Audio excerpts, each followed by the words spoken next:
Hey everyone, back tuning into today's video. Going to have a look at weather next week. We're in for some significantly colder weather by the look of it next week, and there will be risk of some snow around as well. Probably going to have our coldest week next week since March 2013.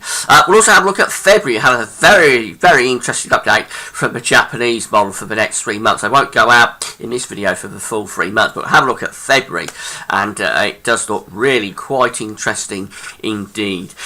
Before I get on with that though, just to say about the ads, there's weather-related ads on most of the pages at GazWeather.com. Have a browse through the yellow boxes, and if there's anything there that you're interested in, just click through. There is also links to articles on most of the pages, so have a look at widgets and the articles that you're interested in, click through. Just generally play around with the ads because they're helping to pay the website.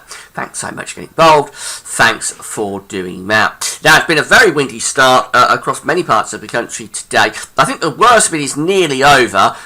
Still getting a real battering up in the north of the country, but we should be easing off a little bit through the course of this afternoon and into this evening as the deep storm system begins to move away to the northeast. As the storm system moves away, we're going to start to pull down much colder air. But let's just start with the central temperature so far this month, because provisionally been a very mild start to 2015. The central temperature from Hadley for January up to the 14th is coming out visually at 6.5 degrees. An anomaly of 3 degrees above average. Very warm first half to the month. To be honest, I don't think it's felt that warm.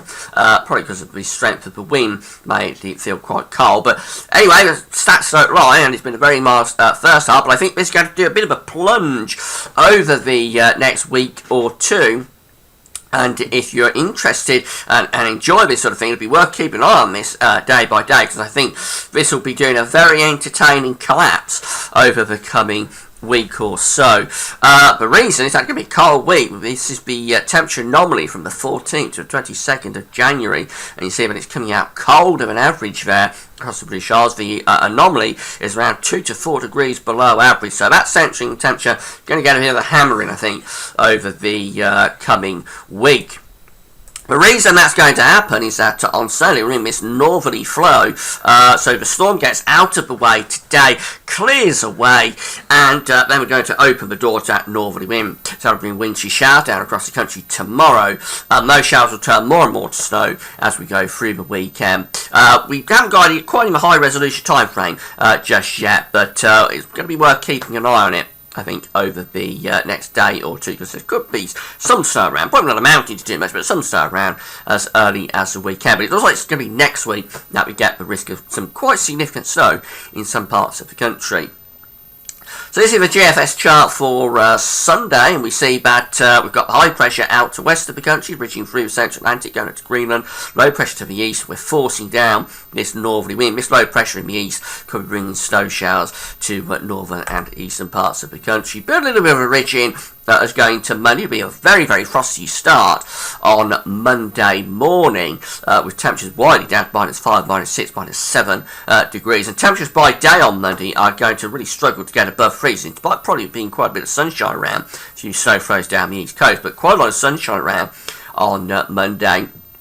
Those temperatures will be struggling to get above freezing. Now, this area of low pressure is developing to the south of Greenland as we go through to 6 o'clock in the morning on Sunday. That's going to slip into the country as we move through into Tuesday. It's running into that cold air. So here we are at 6 o'clock in the morning, and the low pressure is pushing down towards us. There's a weather system ahead of it, a set of weather fronts indicated by the elongation in the ice bars. If I just highlight where that weather system is, it's along this elongation just here. Now, ahead of it, that's where you're going to have the risk of snow to the north and east of that weather system.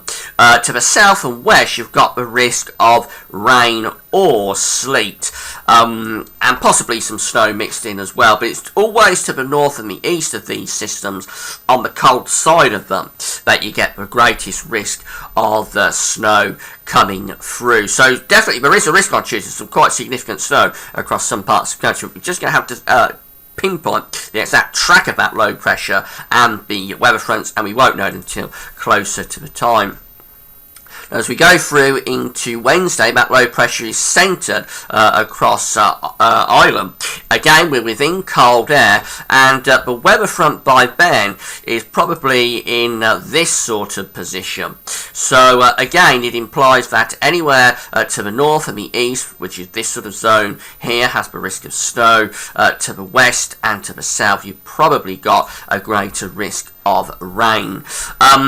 But you could get an undercut even to the south or west of that weather system. It just depends on the exact nature of the air, really, how cold the air is. But I think it's generally always to the south and west of the frontal system that you have the greatest risk of the snow turning to rain. But for some parts of the country, it probably stays as snow from Tuesday into Wednesday, so there could be some very, very significant snow around in places, and as I say, we'll know more a bit closer to the time.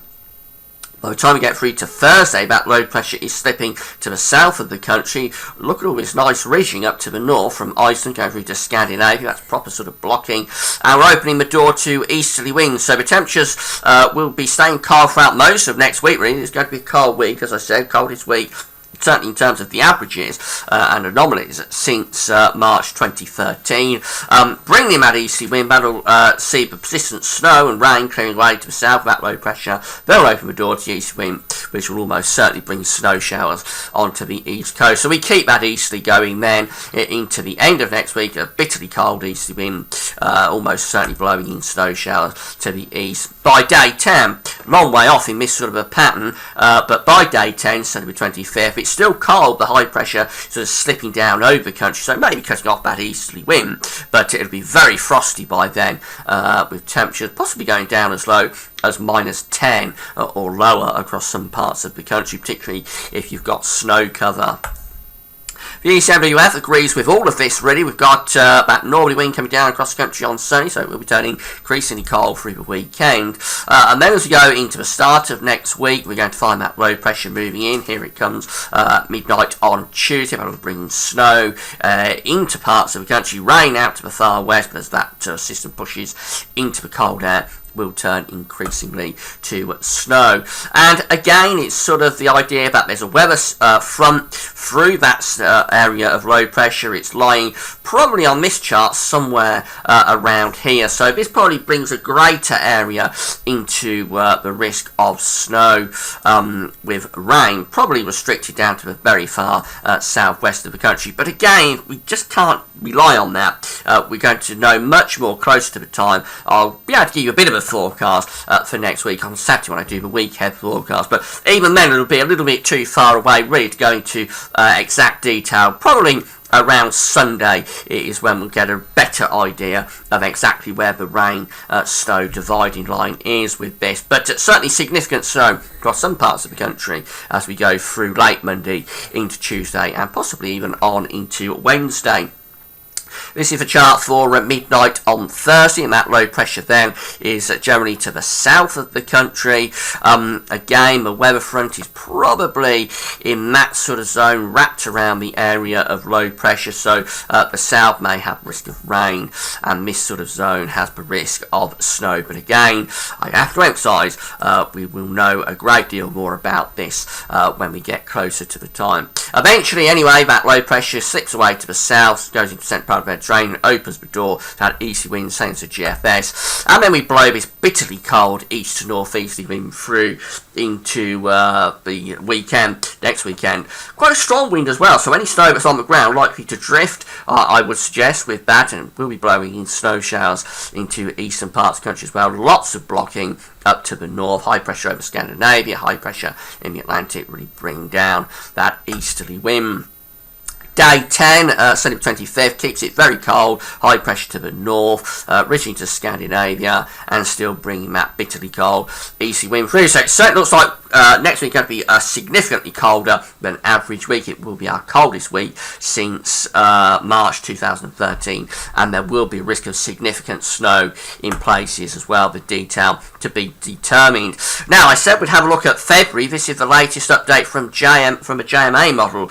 The Japanese model has has updated for the next 3 months. I'm not going to show you March and April, but this is the Northern Hemisphere view on our side of the Northern Hemisphere, the 500 millibar height anomaly for February, and it's going for lots of blocking to the north. The orange colours are indicating pretty intense blocking to the north of British Isles. We've got a trough of low pressure sitting to the south and southeast. That's a very cold chart for February. We're bringing down these northerly, northeasterly winds. You remember the Japanese model for a couple of months has been hinting at this cold February. I think the first month that we had this anomaly for February showing up was November. And even then it was indicating a lot of blocking for February and a cold and average month. It's really gone to town with it on this month's update. A very, very cold February is almost certain on that sort of a pattern. That's very substantial and significant, blocking areas of high pressure over the Arctic.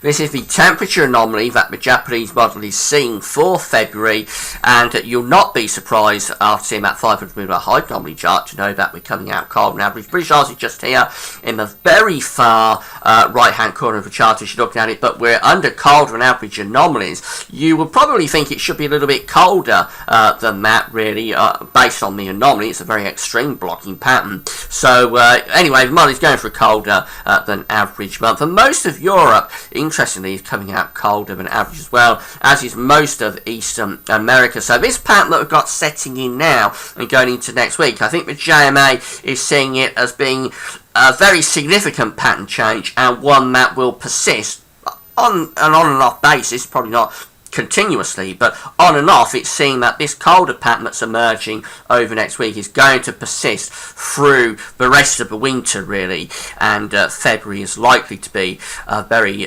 substantially and significantly colder than average month if that comes off. The experimental model from NASA is also seeing this. This is the 500 millibar height anomaly for February from the NASA model. I don't often show you these outside of the longer range updates I do on a Sunday, but look at this. We've got a lot of blocking here being indicated again over Greenland, coming down in towards Iceland, a trough of low pressure indicated by this blue curve sitting underneath it. That will be opening the door to cold northerly, northeast winds. Bit of a ridge in the central part of the Atlantic, and that could at times allow westerly flows to come through. But overall, that's a cold pattern that the NASA model is seeing for February. Very, very similar, really, to the JMA, and the temperature anomaly for February is coming out cold and average with the NASA model as well. There we are in those green and blue colours, indicating a colder than average month, very, very likely. Now, the Gauss-Weather's winter forecast went for a cold February, and as I think this change that we're seeing in the pattern right now could be one that's quite significant and could take us through, not continuously through, but in an on and off form through the rest of the winter. I think we could have a significantly colder second half to winter to the first half. It'll be very, very interesting to see how that pans out. Of course, that's all very experimental. And coming back to the nearer time frame, the change is starting to these colder conditions right now as this storm clears out of the way. This storm looks like it's a bit of a game changer, really, in the fate of this winter. The cold air will be pushing down across the country as we go through the end of the week and into weekend. And then next week, the risk of significant and heavy snow in some parts of the country. Exactly where we've got to pin down, and we won't know that until closer to the time. But all getting very, very interesting. Come back tomorrow for JMA Friday, when we'll have a look at the month ahead, anomalies from the Japanese model, also have a look at the CFS and probably the Beijing Climate Centre as well, and try to pin down next week's snow events. That's all for now, and thanks for watching.